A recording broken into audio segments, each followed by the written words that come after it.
नमस्कार। SPT news में आपका स्वागत है। पेश है 10 जनवरी शनिवार दोपहर 3:15 राजस्थान के विभिन्न शहरों की 15 बड़ी खबरें। राजस्थान के सरकारी विद्यालयों के आधारभूत ढांचे को मजबूत करने और उनकी कानूनी पहचान दिलाने की दिशा में राजस्थान सरकार ने बड़ा कदम उठाया है। प्रदेश के सैकड़ों सरकारी माध्यमिक और उच्च माध्यमिक विद्यालय जो दशकों से बिना पट्टे के संचालित हो रहे हैं, उन्हें मालिकाना हक दिलाने के लिए राज्यव्यापी अभियान चलाया जाएगा। माध्यमिक शिक्षा निदेशालय ने इस संबंध में प्रदेश के सभी निदेशकों को अति आवश्यक निर्देश जारी किए हैं। निदेशक माध्यमिक शिक्षा ने सख्त निर्देश दिए हैं कि माध्यमिक शिक्षा के तहत आने वाले ऐसे स्कूल जिनके पास भूमि का पट्टा नहीं है, उनकी सूची आगामी 2 कार्य दिवस में उपलब्ध करवानी होगी। देश में हर साल सड़क हादसों की संख्या लगातार चिंता बढ़ा रही है। आंकड़ों के मुताबिक हर साल करीब 5 लाख से ज्यादा सड़क दुर्घटनाएं होती है, जिनमें लगभग 1,80,000 लोगों की मौत हो जाती है। इसी समस्या को दूर करने के लिए केंद्र सरकार एक नई कैशलेस इलाज योजना शुरू करने जा रही है। केंद्रीय सड़क परिवहन और राजमार्ग मंत्री नितिन गडकरी के अनुसार प्रधानमंत्री नरेंद्र मोदी इस योजना को जल्द ही पूरे देश में लागू करेंगे। इस स्कीम का उद्देश्य यह सुनिश्चित करना है कि सड़क दुर्घटना में घायल किसी भी व्यक्ति को पैसों की वजह से इलाज में देरी न हो। संगम नगरी में माघ के मेले का आगाज तो हो चुका है, लेकिन रेलवे ट्रैक पर इसका असर कुछ उम्मीद के विपरीत दिख रहा है। रेलवे प्रशासन ने यात्रियों की प्रत्याशित भीड़ न जुटने के कारण 15 स्पेशल ट्रेनों को निरस्त करने का निर्णय लिया है। प्रशासनिक अधिकारियों के अनुसार मेले के शुरुआती चरण में विशेष ट्रेनों में सीटों की मांग और यात्रियों की संख्या काफी कम दर्ज की गई है। मुख्य जनसंपर्क अधिकारी द्वारा जारी जानकारी के मुताबिक संसाधनों के बेहतर प्रबंधन के लिए इन खाली चल रही ट्रेनों को रद्द किया गया है। रामनगरी अयोध्या में रामलला के विराजमान होने के बाद भक्तों के अनुभव को और अधिक दिव्य बनाने के लिए श्री राम जन्मभूमि तीर्थ क्षेत्र ट्रस्ट ने एक बड़ा निर्णय लिया है। अब तक जिसे हम राम दरबार के रूप में जानते थे, उस स्थान और दर्शन की प्रक्रिया को अब एक नया और भव्य स्वरूप दिया गया है। मंदिर ट्रस्ट के अनुसार अब राम मंदिर के भीतर भगवान राम के दर्शन को राजा राम के दर्शन की बजाय बाल स्वरूप प्रभु की दिव्यता के साथ जोड़ा जा रहा है। विशेष रूप से मंदिर के भीतर के उस स्थान को जहां भगवान अपने भाई और माता सीता के साथ विराजमान होने वाले थे, अब उसे एक नया आध्यात्मिक नाम दिया जा रहा है। सीकर के खाटू श्याम जी दर्शन के लिए जा रहे शाम भक्तों के साथ कथित मारपीट के मामले में थमने का नाम नहीं ले रहा है। व्यापारी और वाहन चालकों के बाद अब रिंगस पुलिस पर भी गंभीर आरोप लगे हैं। कानपुर से आए दिव्यांग श्याम भक्त ने पुलिसकर्मियों पर अभद्र व्यवहार और मारपीट के आरोप लगाए हैं। हालांकि पुलिस मारपीट की घटना से इनकार कर रही है।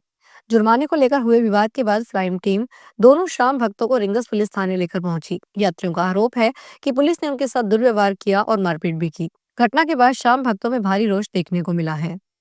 बीकानेर में सर्दी का असर लगातार तेज होता जा रहा है। कड़ाके की ठंड और घने कोहरे ने जनजीवन को पूरी तरह प्रभावित कर दिया है। हालात को देखते हुए जिला प्रशासन ने नर्सरी से 8वीं तक के विद्यार्थियों की छुट्टी घोषित कर दी है, लेकिन 9वीं से 12वीं तक के छात्रों के लिए भी स्कूल जाना आसान नहीं रहा। स्कूलों का समय सुबह 10 बजे का है, लेकिन उस वक्त भी पूरा शहर कोहरे की चादर में लिपटा रहता है। साल के पहले त्योहार मकर संक्रांति पर भी तिथि पर भी फिर भी असमंजस की स्थिति है। 14 जनवरी को मकर संक्रांति के दिन शर्तिला एकादशी पड़ रही है। ऐसे में एकादशी के चलते खिचड़ी नहीं बन सकेगी। इससे पर्व मनाने में संशय सा बना हुआ है। कोई एकादशी होने के चलते अगले दिन खिचड़ी बनाने की बात कर रहा है, तो कोई खिचड़ी के बिना पर्व मनाने की बात कर रहा है। बीते दिनों में कई पर्वों की तिथि पर काफी संशय रहा। एक पर्व 2 दिन तक मनाने के निर्णय हुए। अब 2026 की शुरुआत में पहले त्योहार में ही तिथि पर संशय बन रहा है। दरअसल 14 जनवरी को मकर संक्रांति के दिन एकादशी पड़ रही है। चूरू के सिद्धमुख थाने में महिला कांस्टेबल से गैंगरेप के मामले में एक बड़ा कदम उठाया गया है। पुलिस अधीक्षक के आदेश पर 7 सदस्यीय विशेष जांच दल का गठन किया गया। इस टीम में भारतीय पुलिस सेवा और राजस्थान पुलिस सेवा के अधिकारी भी शामिल हैं। पुलिस अधीक्षक जय यादव ने शनिवार सुबह इस संबंध में आदेश जारी किए। राजगढ़ के अतिरिक्त पुलिस अधीक्षक रिचपाल सिंह इस 7 सदस्यीय टीम का नेतृत्व करेंगे। टीम में आईपीएस अभिजीत पाटिल, साइबर थाना प्रभारी आरपीएस विजय मीना, सरदार शहर थाना अधिकारी मदन लाल बिश्नोई, महिला थाना अधिकारी रचना बिश्नोई, राजगढ़ एएसपी कार्यालय के ASI Ajit Kumar, cyber cell के एएसआई भागीरथ और कांस्टेबल रमाकांत शामिल हैं। दिल्ली के यशोभूमि कन्वेंशन सेंटर द्वारका में आयोजित 17वें अति विशिष्ट रेल सेवा राष्ट्रीय पुरस्कार समारोह 2025 में उत्तर पश्चिमी रेलवे के आबू रोड स्थित रनिंग रूम को भारतीय रेलवे की बेस्ट रनिंग रूम शील्ड प्रदान की गई है। रेल मंत्री अश्विनी वैष्णव ने यह शील्ड उत्तर पश्चिमी रेलवे के महाप्रबंधक अमिताभ और अजमेर मंडल रेल प्रबंधक राजू भूतड़ा को सौंपी है। इसी समारोह में रेल मंत्री अश्विनी वैष्णव ने उत्तर पश्चिमी रेलवे के 5 रेल कर्मियों को उनके उत्कृष्ट कार्य के लिए विशिष्ट रेल सेवा पुरस्कार से सम्मानित किया। रेल मंत्री अश्विनी वैष्णव ने इस उपलब्धि के लिए उत्तर पश्चिमी रेलवे के महाप्रबंधक और मंडल रेल प्रबंधक राजू भूतड़ा को बधाई दी है। राजस्थान की मिट्टी की खुशबू और गौसेवा के संस्कार 7 समंदर पार भी फीके नहीं पड़े हैं। चित्तौड़गढ़ क्षेत्र के नपानिया गांवों के युवाओं ने साबित कर दिया है कि इंसान चाहे दुनिया के किसी भी कोने में रहे, अपनी जड़ों को नहीं भूलता। दुबई, अमेरिका, लंदन और जापान जैसे 11 देशों में सफल करियर बना चुके इन युवाओं ने अपनी जन्मभूमि के प्रति कर्तव्य निभाते हुए करीब 20 लाख रुपए की लागत से एक विशाल नंदेश्वर गौशाला का निर्माण करवाया है। इस सामूहिक संकल्प की सिद्धि का उत्सव रविवार से नानी बाई के मायरे के साथ मनाया जाएगा। राजस्थान में पटवार सीधी भर्ती परीक्षा 2025 में सफल स्पोर्ट्स पर्सन और दिव्यांग अभ्यर्थियों के डॉक्यूमेंट वेरिफिकेशन के लिए 15 से 17 जनवरी तक विशेष शिविर लगाया जाएगा। यह शिविर अजमेर के टोडरमल मार्ग पर सीबीएसई के सामने स्थित कर बोर्ड कार्यालय में आयोजित होगा। दिव्यांग अभ्यर्थियों की पात्रता जांच में केवल मेडिकल सर्टिफिकेट के आधार पर ओएल यानी लोअर लिम्ब श्रेणी के उम्मीदवारों को ही मान्यता दी जाएगी। अभ्यर्थी रोजाना सुबह 10 बजे से शाम 5 बजे तक दस्तावेज जांच के लिए उपस्थित हो सकते हैं।